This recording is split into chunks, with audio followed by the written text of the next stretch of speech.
everyone, welcome back. I'm Dai, and today I'm bringing you my thoughts on the series Happy Marriage by Maki Enjoji. This is a 10-volume manga series published by Viz Media and is rated mature, as the series does contain sexual content. I borrowed the entirety of this series through my library, so I do not have the volumes to show you, but I will pop some pictures in here so you can see what the covers look like. I decided to pick the series up after hearing about it from Lita over at Lita Kino. I will leave her channel linked down in the description box below, so please go and check her out. She does some great videos on anime as well as manga, and I've gotten some great recommendations from her recently, so yeah, please definitely check her out. Anyway, let's get into my thoughts on this series. I did also watch the 12-episode Japanese drama adaptation, and I will be talking about that a bit as we go as well. So, let's get into what this series is about. So at the beginning of this series, we meet Chiwa, who is the only child of a father who has lost all of their money and then some to a failed business venture. Her mom has left them, and the family now has a ton of debt. In order to help pay back the debt and make ends meet, Chiwa has both a full-time and a part-time job. After a terrible encounter with a man who insults her at her part-time job, she subsequently gets fired and is scrambling to find another one. As if things couldn't get worse, she then gets called into the president's office at her full-time job, only to find out that the president of the company is the man who insulted her. It turns out that the president's grandfather, who is the chairman, feels indebted to Chiwa's grandmother for helping him out in the past and would like to repay that by paying off Chiwa's family's debt. All he asks for in return is for her to marry his grandson Hokuto, who is the president of the company and the guy that insulted her. Chiwa really is in no position to say no, and for some reason Hokuto doesn't object to this arrangement either. Can this couple turn their contract marriage into a happy one? While I did find this story entertaining, there were definitely things that bothered me, not only about Hokuto and Chiwa's relationship, but both of them as characters individually. While I do think that they loved each other, their relationship played out with a lot of teenage drama considering their respective ages and was a bit irritating. Just so you know, Chiwa is 24 and Hokuto is 29. One of the things I enjoyed about this series was the artwork, as you can see from some of the covers that I'm showing to you. It's really gorgeous. This is the first of the mangaka's work that I've read, and I do really enjoy her art style. There were definitely sweet moments with this couple, but I wish there were more of them throughout the series. As I mentioned, I did find this story entertaining, and I binged through it in about a week. She definitely kept me wanting to know what was going to happen next or how things were going to play out. The extra comics that were included at the end of a few of the volumes were a nice bonus as well, as sometimes they were completely separate from the story and its characters. You definitely see both of the characters grow throughout this series. Both of them helping each other to grow is also a nice thing to see, but you can also tell that they have a long way to go. The couple also had comical moments which were hilarious, especially because Chiwa gets embarrassed very easily. Now for some of the things that bothered me about this story. I understand that Chiwa was inexperienced in dating and romantic relationships in general, but Hokuto was no better, even though he seemed to have dated more than Chiwa had. This story is full of communication issues between the two main characters, and that's something I dislike a lot as a theme, especially between adults. So much happened in the story that could have been avoided if the characters would just talk to each other. The extremes that they went through instead of discussing things with their partner really put a damper on the story for me.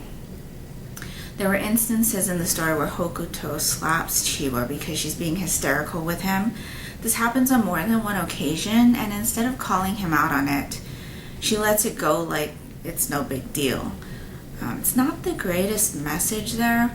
Also, it seems like everything was okay between them with a kiss, like a literal kiss and makeup situation.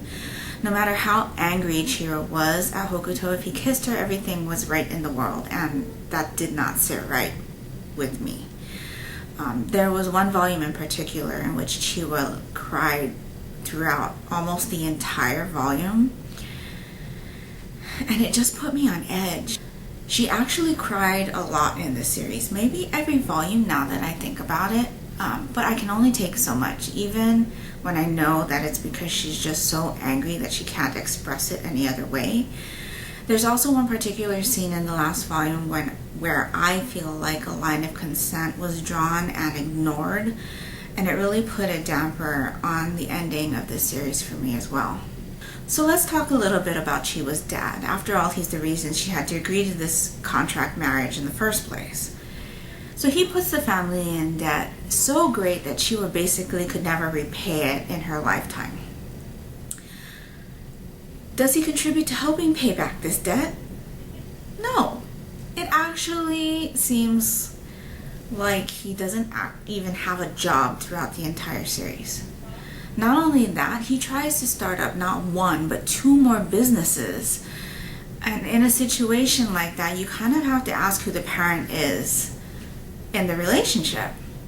I do wish there was a little more to this series, as I do still have questions about Hokuto's parents and the situation surrounding them.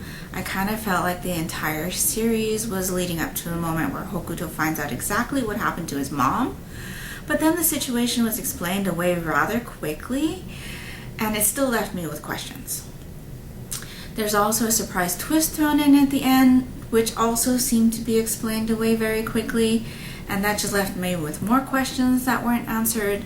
I can't help but notice how similar some of the things that occur in this series are to a Korean drama I watched called Gung.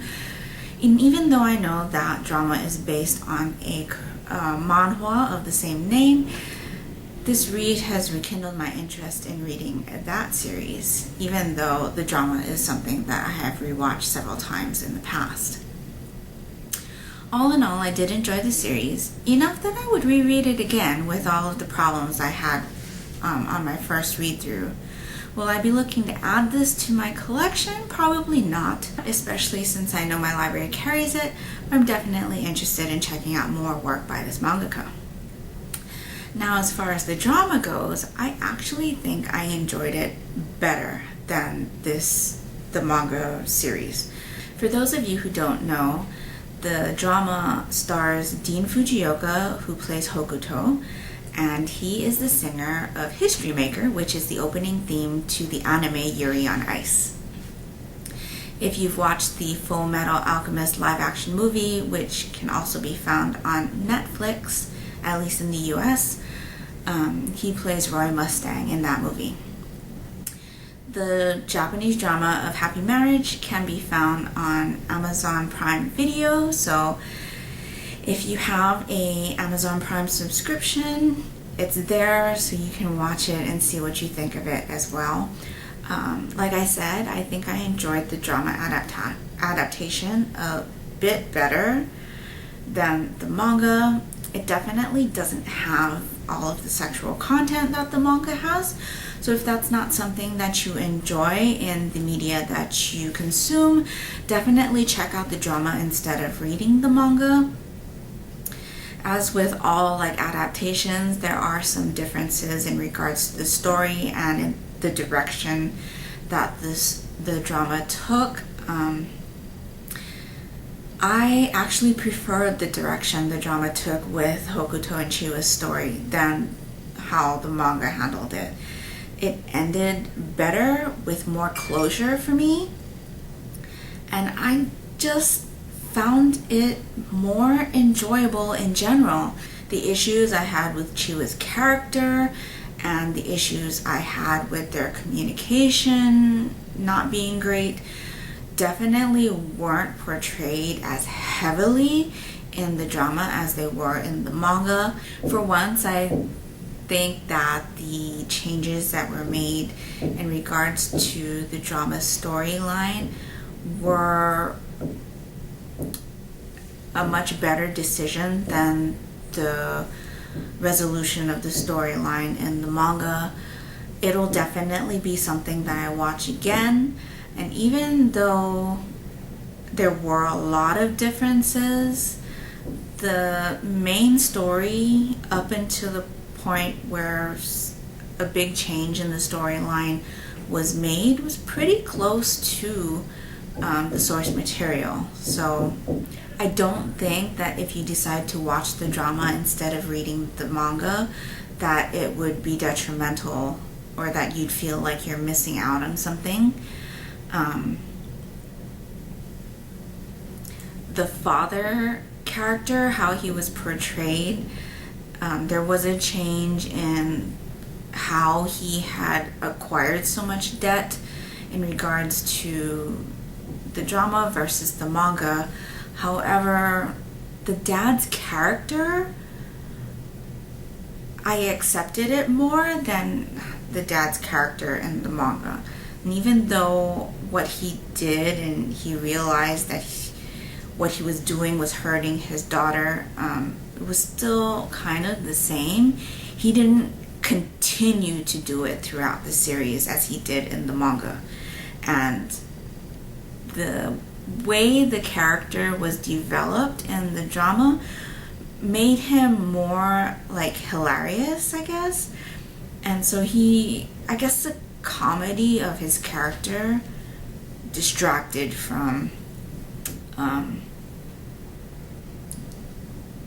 kind of the negative character that he is portrayed as in the manga. He's still doing like detrimental stuff in regards to money in both medias, but the way he does it in the manga is definitely worse than how he does it in the drama, at least in my perception of it. The secretary character was really enjoyable, more so than in the manga. I think in the drama the personality was just much more interesting for me, and yeah, I guess all in all the drama was much more interesting for me than the manga. So the story was enjoyable, and even though I would probably reread the manga if I do decide to revisit the story, my first choice would probably be the drama, actually. So yeah, definitely let me know if you've read this series or will be checking out the drama. And that's all I've got for you today. So I hope you're all doing great. And until next time, take care and smile always. Bye.